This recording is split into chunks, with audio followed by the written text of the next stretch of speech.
Hi everybody and welcome to Take Woo. Yes, the heat is getting up now as we are getting through this series, the latest series of BBC's Race Across the World, and it is getting really exciting, as I'm sure you're finding it. I'm here on the sofa with the Take Woosters, joined by Ellen, Gary and Wendy. Good to see you guys. So everyone, the race continued from Phnom Penh and saw our teams travel 1,400 kilometres through to Thailand and to the final checkpoint in the town of Sariang. Now again, as we've seen on this show, a lot of it is about the route choices, where the contestants take to go. So they had two options. They could either head west, taking on the potentially faster routes, or they could go for the eastern route and hopefully see Angkor Wat as well. Well, we'll see actually coming up. And journey back through Thailand's rural eastern provinces. Guys, I've got to put it out. What did you think of the route choices last night? Did they pick wisely? I thought it was all over the place, to be honest. In terms of the show, I thought it was great that you got to see all of the different route choices. Everybody went in a different direction and stayed at different places. I love that part to it. I thought the boys had the best plan to kind of go as far north into Thailand as possible. And everybody else sort of seemed to be going around the scenic routes. Obviously, it didn't work out very well for them, but I actually love the fact that we got to see the different routes and everything that showed us. Excellent. Ellen, please. Yeah, absolutely. I think it was really interesting to see how differently everyone approached it. Some staying back in Cambodia a bit longer, some jumping straight into Thailand. And you might have thought that the latter would be better, but as Gary just said, the boys haven't quite made it. So maybe hanging back in Cambodia and jumping over was better. I don't know, yeah. But I've got to say, no Angkor Wat. I mean, we saw a little picture of it. Oh, incredible. Let's visit. Yes. Have you been there, Wendy, to Angkor Wat? Oh, 100%. Oh, look at that Angkor Wat. Look It's at that. beautiful. And their route is limited because of the money, the budget, and the what's called the transport. Otherwise, and especially I was thinking of the Steve and Van. They are very what's called wise in their choices. If they had the money, budget, and if they have the transportation, they would definitely not miss Angkor Wat. But they did. So anyway, I would say all of these good choices made once again shows our kind of customer, their age group, make them a fantastic wise. They make all the right decisions, so they won finally last night. So that's all good. Just seems so criminal to miss it, though, doesn't it? To be so close, but to miss it. Yeah, we need to come with us. Absolutely. All these wonderful places. Absolutely. And I think, as we're finding in the show, the contrast of countries, the amazing scenery that we're seeing, guys. Well, how are you finding that? Just loving it. I mean, I've not been to Cambodia, so the floating village, that experience that I saw it blew my mind. And I kind of it made me think of Wendy Wu Tours, when they kind of got up close and personal with the locals, something that we always really kind of make sure that as part of our touring as well. I just loved seeing that. Was quite emotional for me to see just the beauty of that and just how special that was. Yes. And it felt like they really prioritised the nature this side as well. And the boys heading into that national park. Yeah. You think of Thailand, you might think of the hustling and bustling of Bangkok, but we saw a different side to it, which I was really happy to see personally. Yes. What I love about, like Gary said, that floating village, and on our tours we always show the floating market in Thailand, floating market in Vietnam. People love it. The best thing is that, with them, they just have to struggle with money and things.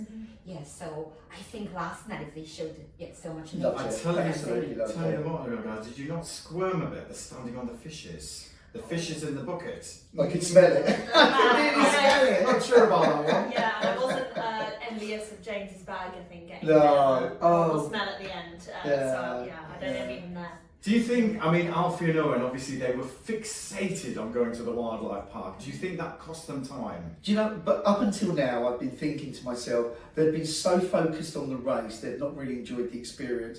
I'm really glad they got to enjoy the experience. I enjoyed them two a lot last night. Their relationship, how they bounce off each other. You can really feel that strong. They're very young boys, and to get that friendship at that time, they are lifelong friends. That this is going to be so great for them. Shame they didn't get there first. I expected them still to do it somehow, but I actually think they've had a great experience. I'm very excited about going to Thailand. I think they've really come out, haven't they? They've come into their own. Yeah, and I think last night, if anything, it showed that they've got almost a brotherly bond, just how close they are, and I think that will carry them through. Because some people didn't quite have that last night, which might hold them up as they get further into the race, I think. Yes. I saw in these two boys the opposite of what I see in Steve and Viv, because they two always want to win. And the last night, the spiritual part, I feel that actually got the best out of Alfie, because ever since he became more relaxed and became enjoying things. But one of the wonderful things is he actually joined the spiritual session. He said, I hope my mom's spirit is with me and help us with this race.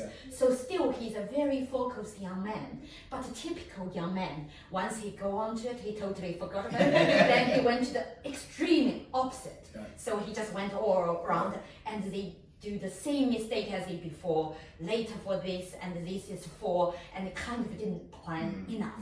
So that's it. Whereas what's called Steve and Vivi is just so well done.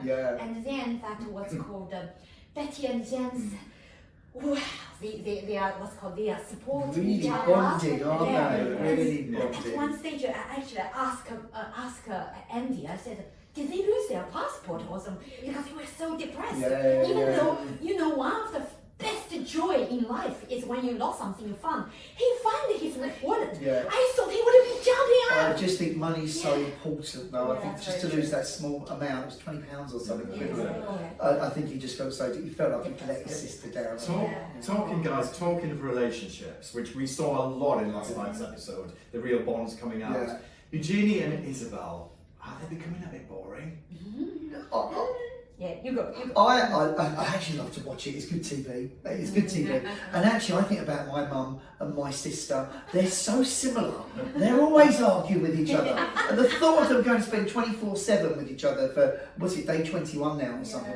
Absolutely, this is quite normal, I think. Strong character. Isabel's quite a strong character. She gives her mum quite a hard time. I actually feel quite sorry for mum a little bit, I think, because, a couple of times it felt a little bit awkward, but it's quite normal.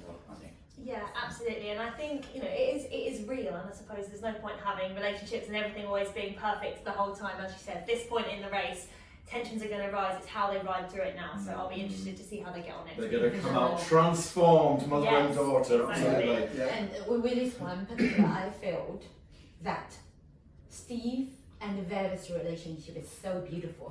That's a reflection of our kind of customers. And then the Alfie and Owen, their relationship is so beautiful. They help each other, and they had a wonderful friendship before, and they continue. And whereas I think that Isabella and Eugenie, their tension, but in the past has always been, Isabella is very willing to mix with local learning language. That helped them through, but in this one it even got worse. Sorry, I keep going. I thought, guys, there was a beautiful moment last night, because obviously Viv had her 66th birthday. Absolutely. And when she sort of came out, she said, you know, she still feels young. There's life after the pension. There's a whole lot of lifetime experiences. I loved it. They're proving just by doing this competition that they're exploring so many new corners of the world. So, you know, think about how many places other people can go to. I think we see this with our customers all the time. Age is no barrier. You know, we hear it so often, age is just a number. You know, we have people in the 70s, 80s going off and doing incredible adventures, and they are great. I think they're a really great advert for that. So the heat is on, guys. We're halfway through the series now. Tension is mounting. Budgets are getting low. Absolutely. So I'm going to say to you, who do you think's going to win? Have you changed your mind? Still, for me, I hope Steve and Viv will win. Yeah. I think Alfie and Owen might come back in a vengeance, I think. But I do have a soft spot for Betty and James as well. So. I'm behind Alfie and Owen from 10 minutes into the series. That's it, they're my winners. Yes, still my boys, Alfie and Owen, and they might, but they keep on making mistakes. Well, it remains to be seen what happens on BBC's Race Across the World. Thank you for watching, guys. Thank you for watching Take Woo. We will see you again next time. And do remember, we want you to join us on the sofa here on Take Woo. So please do get in touch with us at Wendy Wu Tours, and we'll get you on the sofa on Take Woo. See you next time. Thank you. Bye. Bye.